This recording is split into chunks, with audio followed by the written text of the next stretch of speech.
Monday night தூங்குறதுக்கு முன்னாடி தம்பி ஸ்கூலுக்கு தேவையான திங்ஸ் எல்லாமே எடுத்து வச்சுருவேன். யூனிஃபார்ம், பேகு, லஞ்ச் பேக்கு தேவையான எல்லாத்தையுமே நான் எடுத்து வச்சுருவேன். ஸோ நம்ம மார்னிங் டென்ஷன் இல்லாமல் ஒர்க் பண்ணுறதுக்கு இது ஈஸியாக இருக்கும்.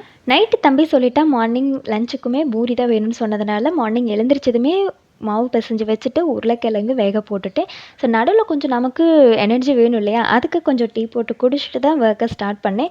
என்ன தான் ட்ரை பண்ணாலுமே இந்த டீயை மட்டும் என்னால் கண்ட்ரோல் பண்ணவே முடியல. டீ குடித்தா தான் அடுத்த ஒர்க்கு ஆரம்பிக்க தோணுது. தம்பி ஸ்கூலில் 1 வீக்காக ஸ்நாக்ஸ் மட்டும்தான் கொடுத்து விட சொன்னாங்க. இந்த வீக்லேருந்து தான் லஞ்ச். ஸோ ஃபர்ஸ்ட் டே அவனுக்கு பிடிச்ச மாதிரி லஞ்ச் இருக்கணுமேங்கிறதுனால பூரி செஞ்சு கொடுத்துட்டேன். நாளையிலேருந்து லஞ்ச் பேக் பண்ணுறது எனக்கு ரொம்ப பெரிய சேலஞ்சாக இருக்கும். ஏன்னா மோஸ்ட்லி அவன் டிஃபன் ஐட்டம் தான் லைக் பண்ணுவான். எப்படி நார்மலாக ஃபுட்டு கொடுக்குறதுன்னு எனக்கும் தெரியல. முடிஞ்ச அளவுக்கு நல்ல ஹெல்த்தியான ஃபுட்டை கொடுக்கணும்னு ட்ரை பண்ணுறேன். ஸ்கூல் டைமிங்குள்ளே பேலன்ஸ் பண்ணி எப்படியாவது லஞ்ச் பேக் பண்ணி தம்பியை அனுப்பிச்சி விட்டாச்சு. ஓகே, அண்ட் நாளைக்கு வந்து பார்த்திங்கன்னா சூப்பரான ஒரு ஹாப்பியான விஷயத்தை தான் உங்ககிட்ட ஷேர் பண்ண போகிறேன். அது என்ன நாளைக்கு பார்க்கலாம். பாய்.